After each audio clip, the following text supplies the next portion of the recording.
こんにちは、ボンズです。今日はファクトフルネスという本をお話ししたいなと思います。著者はハンス・ロスリングさんで、医師や研究者としてずっと世界の現場を歩きながら、人はなぜ事実とは違うイメージを持ちやすいのかを問い続けてきた方なんです。私もこの本を読んでみて、世界の見方がガラッと変わりましたし、こういう思い込みがあるから、いろんなことをネガティブに捉えていたのかもしれないなって、すごく考えさせられました。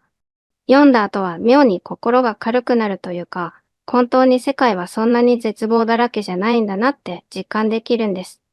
今日はこの本の大事なポイントや面白いエピソードを私なりに整理してみたので、最後まで聞いていただけると嬉しいです。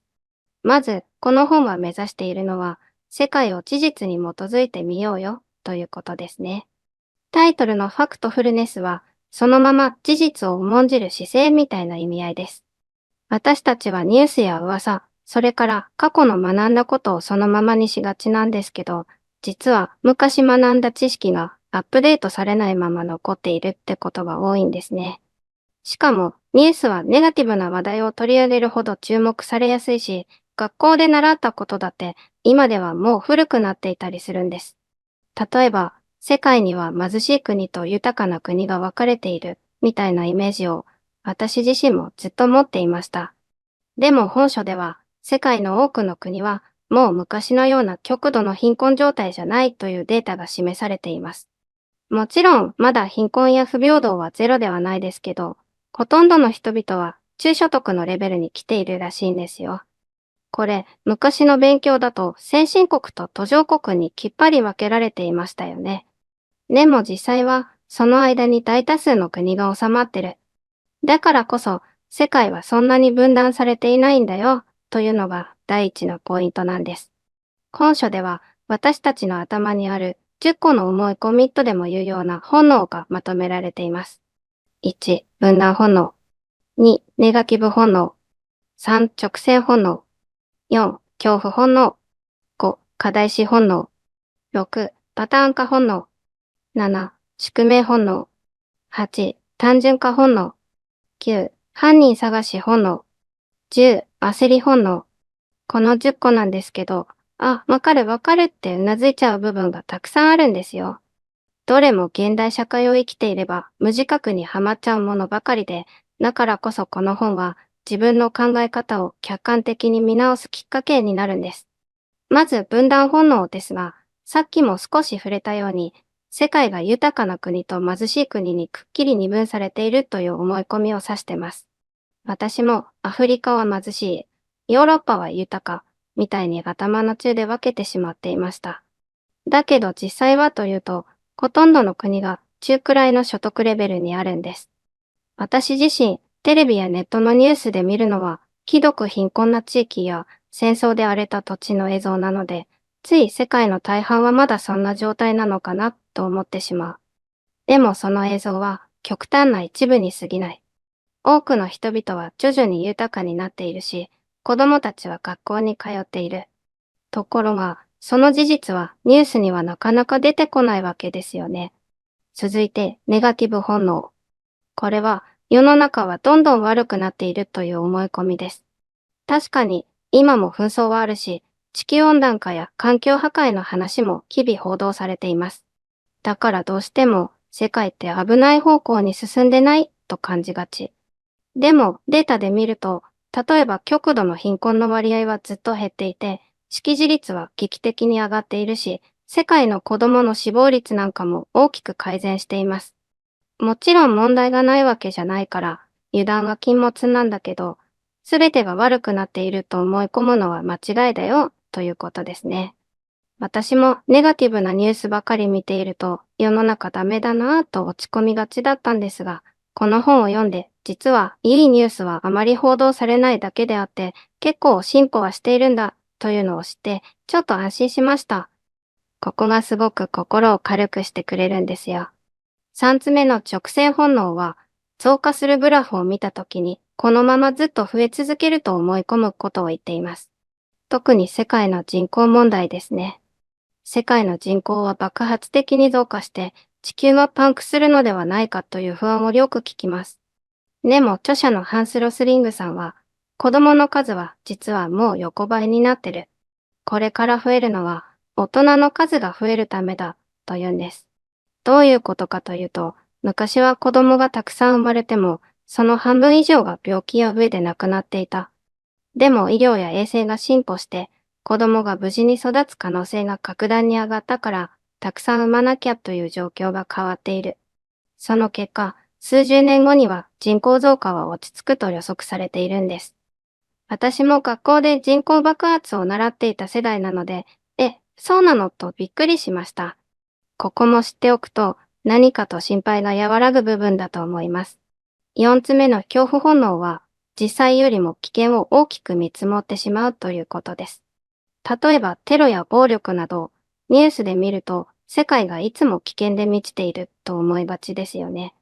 でも実は、世界的に見ると、戦争による死亡者数は、過去の大戦期より少なくなっています。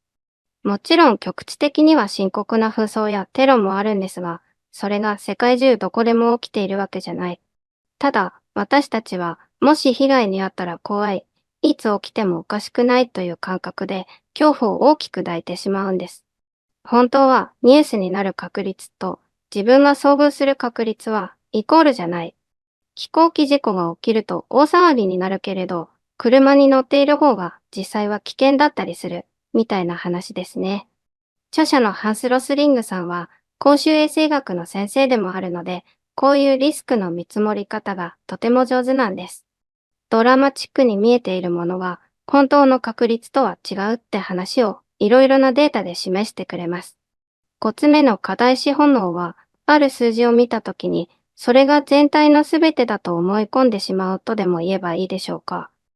例えば、ある国で何千人も亡くなったというニュースを聞いて、その国がほとんど壊滅状態だと考えてしまうことってありますよね。でも実際は、その国の人口が数千万とか数億とかいるなら、数字の割合を見ないと正しい判断はできない。大きな数字に引きずられやすいというのが課題資本能です。これは経営やマーケティングなんかでもよく話題になるんじゃないかと思います。私も日々売上が何億とか損失が何億というニュースに接するとき、ちゃんとその規模や前年度比とかを見ないと正確なイメージがつかめないなぁと反省しました。6つ目のパターン化本能は、一つの事例やイメージを見て、それが全体に当てはまると考えてしまうという思い込みです。国とか文化の印象にもつながりますね。例えば、この国の人はみんなだとか、この宗教の人たちはこうだ、みたいなステレオタイプです。どうしても人間って何かを一括りにした方がわかりやすいから、そういう思考回路になりやすい。でも、実際には同じ国でも人によって状況や価値観は全く違うわけですよね。そこを誤解してしまうと、ビジネスの場でも痛い目に遭いそうだなと思います。世界の見方だけじゃなくて、私たちの日常的な偏見にも気づかせてくれる考え方ですね。7つ目の宿命本能は、何かが運命的に決まっていて変えられないと思い込むことです。例えば、あの国はずっと貧しいままだろうとか、女性の地位はこの文化では変わらないんじゃないかとか。でも、データを見ればわかるように、昔極度に貧しかった国が数十年でレベル3やレベル4の水準に追いついたりしているわけで、決して宿命的に変わらないなんてことはないんですよね。そういうどうせダメとか、こういうものだという先入観を疑ってデータをしっかり見る姿勢こそが大切、とハンス・ロスリングさんは強く訴えています。8つ目の単純化本能。これは世界を単純な一つの視点で割り切るとか、一方的な見方をしすぎるってことです。例えば、資本主義が全部悪いとか、この組織が全部悪いみたいに決めつけてしまうことありませんか？原因は一つではなく複合的なものが入り組んでいるからこそ、現実はそんなに単純じゃないはずなんですけど、つい単純にあれが悪いんだって言いがちですよね。ここは日常生活でも誰かに何か嫌なことをされると、この人は性格が悪いからだって直感的に思いがちで、その裏に何があるかを考えないままで終わったりするんです。ハンス・ロスリングさんは、その単純な見方にとらわれると、事実を見誤る危険が大きいよ、と警告してくれています。9つ目の犯人探し本能は、何か問題が起きると、悪者を特定してそこに全責任を押し付けようとすることを指します。ビジネスの世界でもよくありますよね。売り上げが悪いのは営業部のせいだとか、人材不足は人事のせいだとか。でも、本当はもっと構造的な理由があったり、時代の変化や運も絡んでいたりして、一人の犯人を見つけて責めるだけでは問題の解決にならないんです。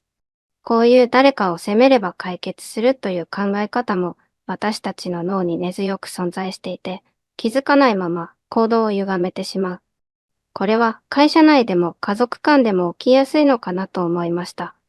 10個目の焦り本能。これはすぐに手を打たないと大変なことになると過剰に焦ってしまう思い込みです。もちろん大急ぎで対処しないといけない事柄もありますが、すべてがそうとは限らない。焦って誤った決定を下してしまえば、かえって悪い結果になることもある。著者がエボラ出血熱の例を挙げていて、本当に倍々に広がるのかをデータで見極めるのが大切だという話をしています。闇雲にパニックにならず、正しく恐れ、正しい手段を使って対処する。この冷静さを保つことが、今の情報化社会では特に難しいんですよね。ネットやテレビは強い警告をバンバン発信するので、つい焦ってしまう。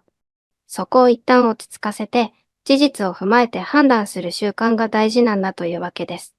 このように、ファクトフルネスはデータをちゃんと見て、思い込みから抜け出そうというのが大きなテーマです。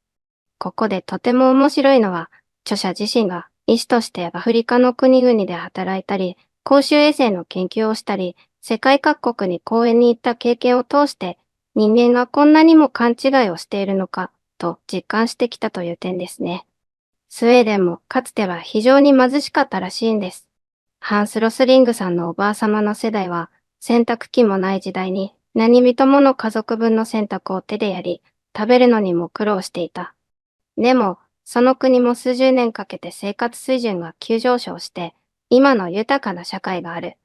そのように変化したという歴史を、私たちは忘れてしまいがちだと警告してくれます。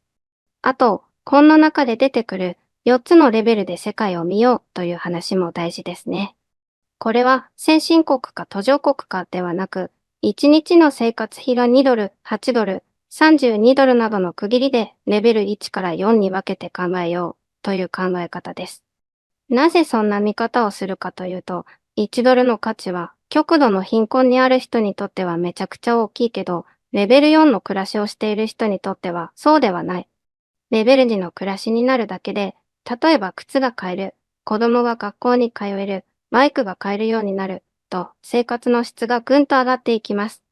このような具体的なイメージがあると、世界には中途半端な生活水準の人がたくさんいるんだな、段階的に豊かになっているんだな、というのがよくわかるんですよね。私も最初は、いやいや、まだまだ貧しい国もあるでしょ、と疑いながら読んだんですが、データを見せられると、なるほど、思っていたより世界は変わってるんだ、と納得できるんです。もちろん、アフガニスタンやソマリアなど、まだ紛争や深刻な貧困に苦しむ国はあります。でも、そこに住む人は、世界人口の大部分を占めているわけではない。さらに、そういった国でも少しずつ状況が改善しているケースが出てきているんです。このファクトフルネスを読んで、私が個人的に強く感じたのは、いい変化はニュースになりにくいということです。例えば子供の予防接種率がどんどん上がっているとか、ワクチンのおかげで救われた命の数が増えているとか、世界的に読み書きができる人が増えたとか、そういう前向きなデータはニュースであまり報じられません。だから知らないままになっちゃう。私自身、こんなに子供の死亡率が下がっているなんて知らなくて、まだ世界中で大量の子供が亡くなっているんだろうな、と漠然と思っていました。